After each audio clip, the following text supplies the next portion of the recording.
ஐயா என்ன ஊர், எதுக்காக இங்கே வந்திருக்கிறீங்க? நான் சென்னைம்மா. சென்னையில் திருநெல்வேலி ஊர். என் பேர் கோவிந்தராஜன். நான் வந்து வேற ஒரு இன்சார்ஜாக இருந்தேன் சென்னையில்.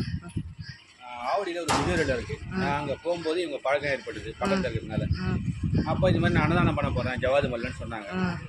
சரி, நம்மளுக்கு ஆல்ரெடி இன்ட்ரெஸ்ட் இருக்குது இதில் நிறையா இடத்துக்கு போகிறதுனால இவங்க கூட சேர்ந்து இங்கே வந்து ஒரு 5 வருஷமாக நான் பயணம் பண்ணிட்டு இருக்கேன்.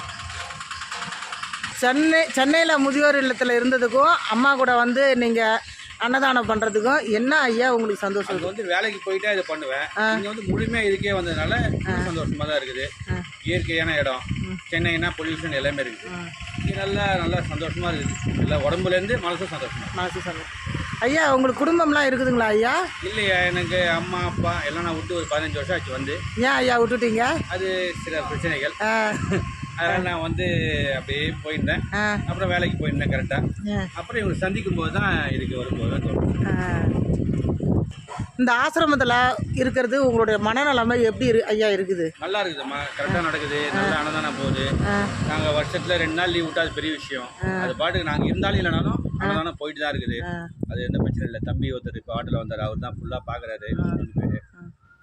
குறையெல்லாம் போதுமா, ஆள் கம்மியாக இருந்தாலும் வேலை நடக்குது, சந்தோஷமாக போகுது, ஒன்றும் பிரச்சனை இல்லை. அம்மா வந்து டாக்டருக்கு படிச்சிருக்காங்கன்னு சொன்னீங்க. அம்மா டாக்டரு சேவையும் இங்கே செய்கிறாங்களா?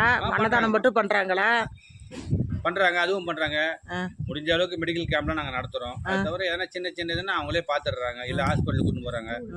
யாராவது ஸ்கூல்ஸு அதெல்லாம் பார்க்குறாங்க. யாராவது ஆக்சிடென்ட் ஆனால் கூட அவங்களை கூட்டின்னு போய் பார்க்குறாங்க. எல்லாமே பார்க்குறாங்க. எந்த குறையும் இல்லாமல் நல்லபடியாக நடக்குது. இன்னும் மேன்மேலும் நிறையா பண்ணணும். அது தவிர நம்ம நிறைய டியூஷன் சென்டர் நடத்துகிறோம். 20 இடத்துல நடத்திட்டு இருக்கோம். 60 இடத்துல டியூஷன் சென்டர் நடத்திட்டு இருக்கோம். அதில் நிறைய பிள்ளைங்க படிக்குது, பார்த்துட்டு இருக்கோம். அது தவிர நம்ம ஸ்கூலுக்கு இடம் பார்த்துட்டு இருக்கோம். ஒரு விவேகானந்தா இன்ஸ்டியூட் மூலியமா அவங்களும் பண்ணுறான்னு இருக்காங்க. இப்போ இடம் கிடைக்கல, அதுக்கும் நிறைய டோனர்ஸ் தேடிட்டு இருக்கோம். அதெல்லாம் எல்லாம் வந்த பிறகு நல்லபடியாக ஸ்கூலும் கேட்டால் நிறைய ஏழை பிள்ளைங்க சந்தோஷமாக நிம்மதியாக படிக்கும். அதுதான் எங்களோட ஆசை. அப்போ டியூஷன்லாம் யார் ஐயா சொல்லி கொடுக்குறாங்க? இங்கே லோக்கல்லேயே ஒவ்வொரு டீச்சர்ஸ் நாங்கள் ரெடி பண்ணி நாங்களே பண்ணிட்டு இருக்கோம். ஃப்ரீயாக பண்ணுறேங்க.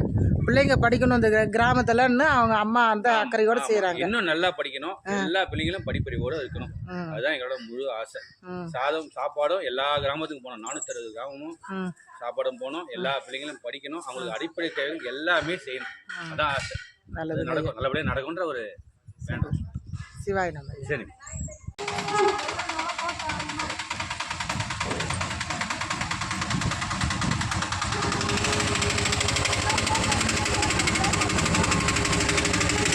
சிவாய் நம்ம மெயினாக சிட்டுக்குருவி சேனலை லைக் பண்ணுங்க.